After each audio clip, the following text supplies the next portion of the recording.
Maxwell Amponsa, Ghanéen, 37 ans. Pendant 2 mois, il accueillit des oranges à Rosarno, payé 25 € par jour aux Noirs, jusqu'à ce qu'éclatent les violences entre immigrés et Italiens. Mes agresseurs, je ne les avais jamais vus auparavant. Ils ont commencé à me frapper alors que je n'avais rien fait. Ils m'ont cassé des dents, ils étaient 3, tous italiens. J'ai tenté de me défendre, mais un autre a sorti un couteau et a essayé de me le planter, ce que j'ai évité grâce à mon bras. Maxwell a reçu des vêtements et des soins médicaux dans ce centre d'accueil pour immigrés, géré par l'Église catholique. Les Italiens sont racistes. Ils pensent que les Africains sont des animaux. Ils ne nous considèrent pas comme des êtres humains. Ils pensent qu'une personne noire est un singe parce qu'il est noir.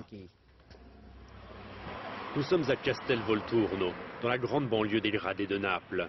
C'est le plus grand quartier africain d'Italie, avec 15 000 immigrés pour 40 000 habitants. Ici convergent trafiquants de drogue, prostituées, mafieux et immigrés, clandestins ou pas.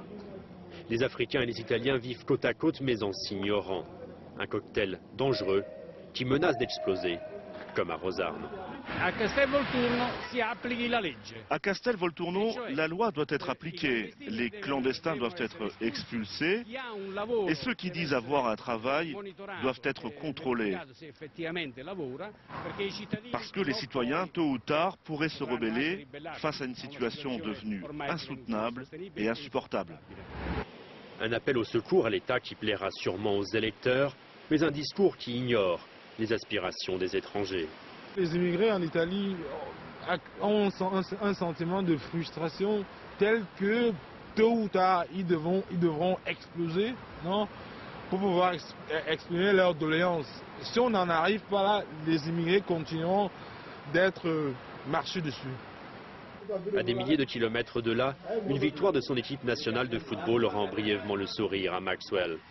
Malgré les vexations, malgré l'absence de sa famille, comme tant d'autres Africains, il ne regrette pas d'être venu. Je suis content d'enfin être là. L'Europe était son idéal, il n'en repartira pas.